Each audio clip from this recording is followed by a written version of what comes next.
Hello, my name is John Wester, and I'm the Catholic Archbishop of the Archdiocese of Santa Fe in New Mexico. I want to thank the sponsors of this hybrid event, Reversing the Doomsday Clock, Nuclear Disarmament, and the need for a fourth special session on disarmament. I'm very humbled to be invited. I see the list of sponsors: Kiribati, International Peace Bureau, Scrap Weapons, Nuclear Age Peace Foundation, Parliament of World's Religions, Justice for All, Agoro Mexico, Reverse the Trend, Rosa Luxemburg, Stiftung, and the Episcopal Church. I hope my small sharing will be helpful to you, and I thank you for this important work of working toward multilateral, verifiable nuclear disarmament. Early on in my priesthood, back in the mid-70s, late 70s, I started to teach in a Catholic high school. And I asked my pupils one time, everybody knows where they were when John Kennedy was assassinated. Where were you? And one student said, Father Wester, we weren't alive yet. I said, oh. So it was kind of a rude awakening for me, as I was only in my late 20s then. It's a little bit harder to ask people, where were they during the Cuban Missile Crisis? The Cuban Missile Crisis, of course, took about 13 days, from October 16th to October 28th, 1962. But I do remember very vividly, I was 12 years old, and I remember walking home, and there was a plane overhead, and we were wondering, my friends and I, if it was a Russian plane, and if we were going to be bombed by the Russians. And literally 2 blocks away from us, toward the ocean, were the Nike missile sites, and we heard about them. And I don't think I realized at the time that they had nuclear warheads even. Those Nike missile sites were intended to be a last desperate act of defense if any H-bomb carrying Soviet warplanes got through our initial defenses.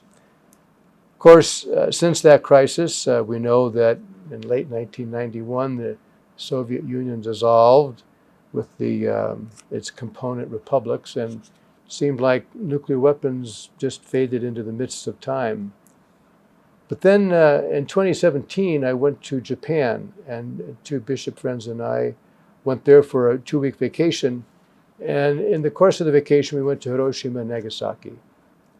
And it was quite I would say, a very touching and deeply moving experience for me.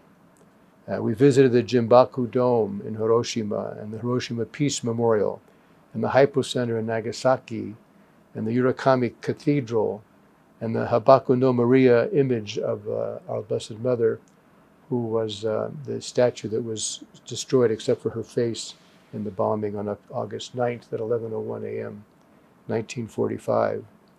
What was really poignant was when I saw the images of the children running to their school windows when they saw the flash of light. And I just felt deeply for them and the great tragedy that they experienced. I returned home, and I was taking friends into in Santa Fe to the Los Alamos, of course, is in our Archdiocese of Santa Fe. And I was taking them to the New Mexico History Museum, and they have a big display on the Manhattan Project. And I realized that I was living really with a very false sense of complacency when it comes to nuclear weapons. The Archdiocese of Santa Fe is right at the epicenter of the nuclear age and the Trinity test on July 16, 1945, when Oppenheimer and his team discovered and manufactured and deployed Little Boy and Fat Man. And I realized that our local church needs to be at the table of peace to talk about, to advocate for verifiable multilateral nuclear disarmament. As I came to this personal reawakening of the fear that nuclear weapons engenders in me, and should in all of us, I was alarmed to realize, looking into the situation, that we'd come a long way since 1945.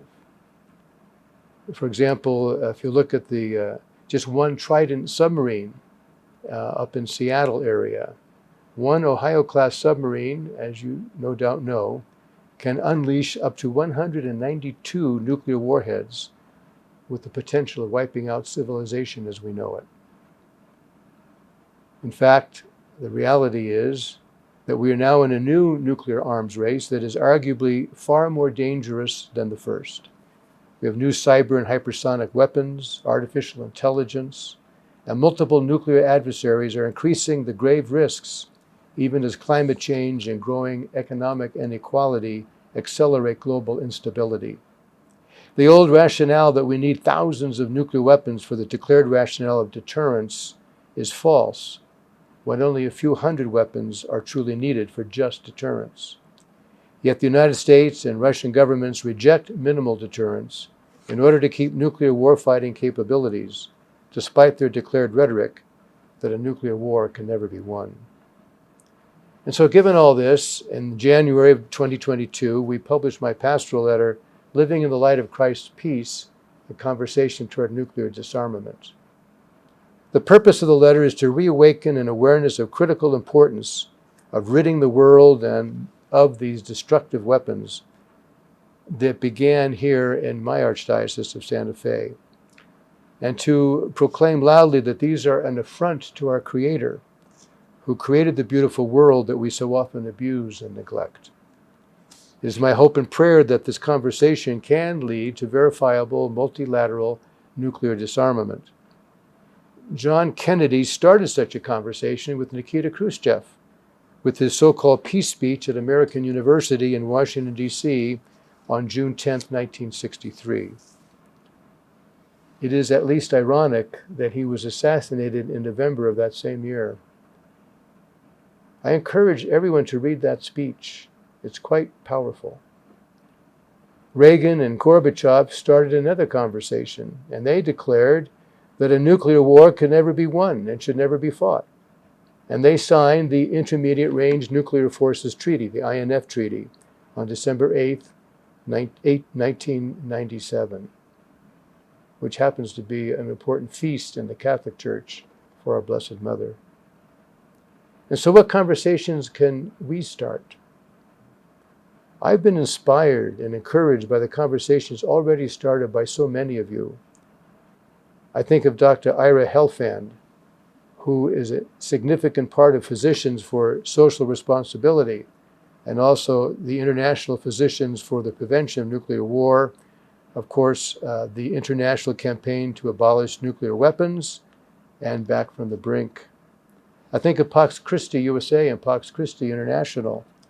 I think of the Massachusetts Peace Action, MAPA, of the United Nations, of Plowshares, Nuclear Watch New Mexico, and so many other organizations, secular and religious, that work so hard to abolish nuclear weapons and their threat in our world. There have been numerous religious conversations, of course. Pope, in our own Catholic tradition, Pope St. John the 23rd, Pope St. Paul VI, Pope St. John Paul II, Pope Benedict, and Pope Francis all have spoken strongly against nuclear weapons in one way or another, with Pope Francis declaring that even their possession is immoral in 2019. This was a monumental statement by Pope Francis, to move away from even deterrence and say, no, even their mere possession is immoral. We need to have conversations about that, to talk about that, and the direction that it should lead us in.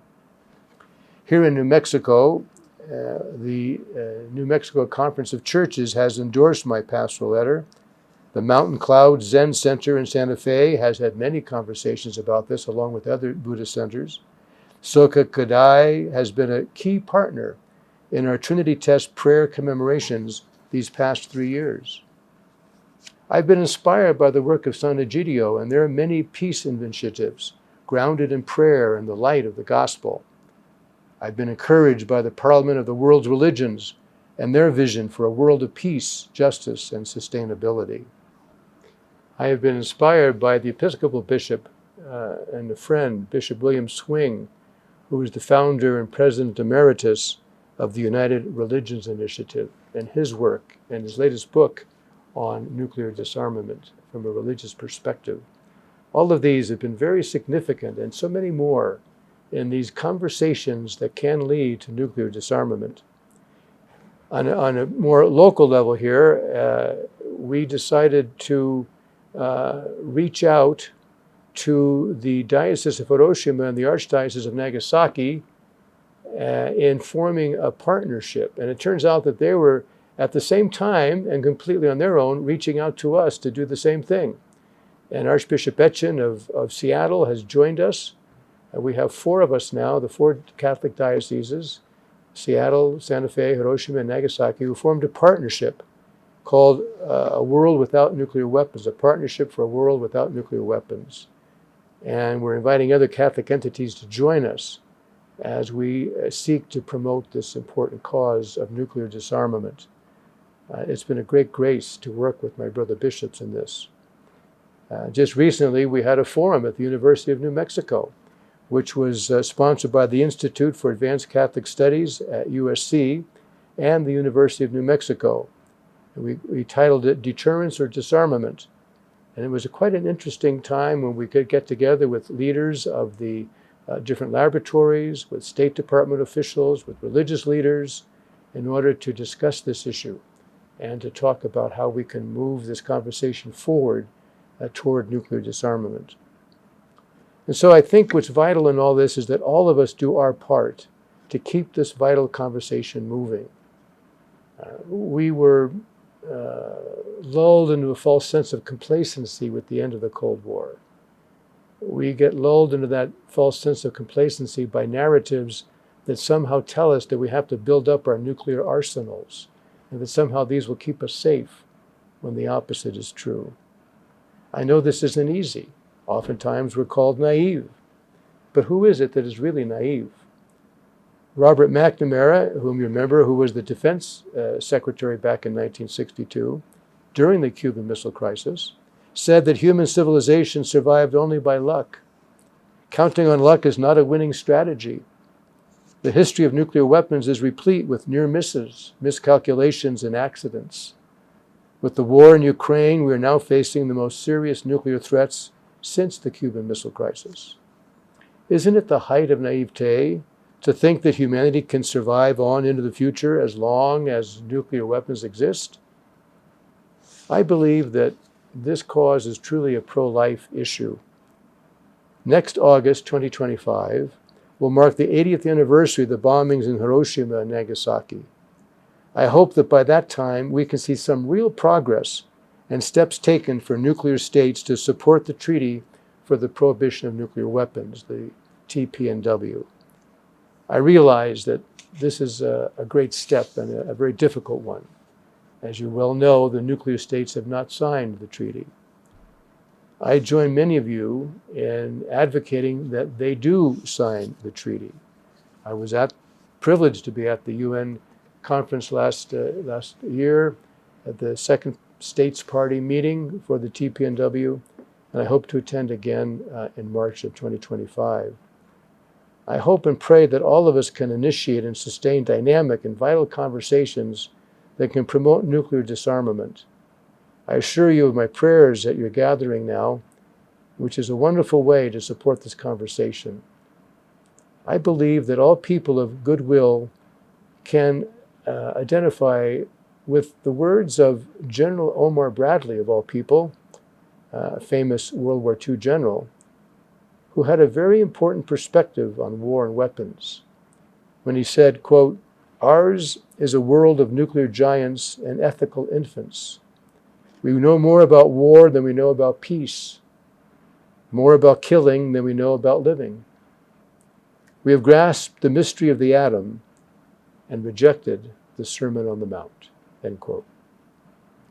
The movie Oppenheimer has reawakened an awareness among many of the threat that nuclear weapons pose to our very existence. It reminded us that the world entered the atomic age here in New Mexico on July 16, 1945.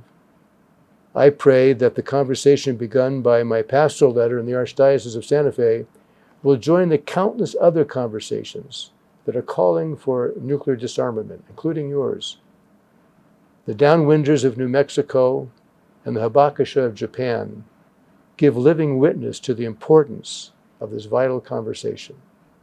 May God, who has begun the good work in us, bring it to fulfillment. God bless you all.